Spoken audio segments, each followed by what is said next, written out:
पुरुष बनने की कोशिश कर रहा है तो उसे हटाया जा सकता है महाभियोग के द्वारा, चाहे राष्ट्रपति हो या प्रधानमंत्री हो, कोई भी।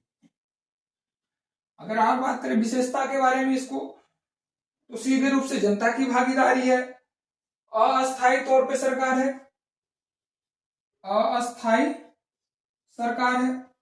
अब अस्थायी और अस्थायी कहने का तात्पर्य यह है कि 5 साल तक ये सरकार जो होगी या नियत समय सीमा तक, नियत समय सीमा तक,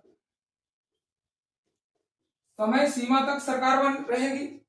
जैसे नियत समय सीमा लोकसभा है, लोकसभा का कार्यकाल 5 साल का है। 5 साल के बाद निर्धारित समय जो 5 साल है, 5 साल के बाद चुनाव अनिवार्य रूप से कराया जाता है। और उस चुनाव के बाद जो है सरकार का, अगर जो वर्तमान सरकार है अगर वो पूरा बहुमत पा लेता है तो सरकार जो है उसका परमानेंट चलता है। अगर वो बहुमत नहीं पाता है तो सरकार गिर जाती है और दूसरे लोग का जो है शासन होता है या दूसरा सरकार बनाता है। तो यानी जो किसी भी पार्टी या किसी भी व्यक्ति का जो शासन है वो नियत समय के लिए है, नियत समय सीमा के लिए है।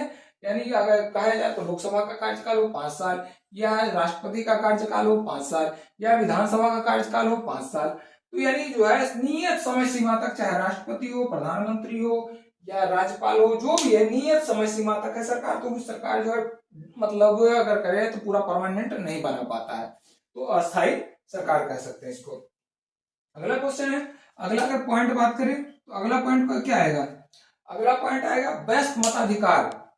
हमारे जो डेमोक्रेसी सिस्टम में दिया गया है वयस्क मताधिकार, वयस्क मताधिकार, वयस्क मताधिकार यानी वयस्क मताधिकार पर मत देने का अधिकार हर वयस्क नागरिक को है। भारतीय संविधान में के अनुसार मत देने का अधिकार हर वयस्क नागरिक को है। और वयस्क नागरिक, वयस्क मताधिकार यानी इसका जो मत देने का अधिकार है हर वयस्क व्यक्ति को है। और वयस्क का जो अगर कहा जाए तो 18 वर्ष से ऊपर, 18 वर्ष से ऊपर वाले व्यक्ति जो है वयस्क कहलाएंगे। पहले ये जो था 61 संविधान संशोधन, 61वें संविधान संशोधन के तहत इसे घटा 21 वर्ष से घटा करके 18 वर्ष किया गया, 18 वर्ष किया गया।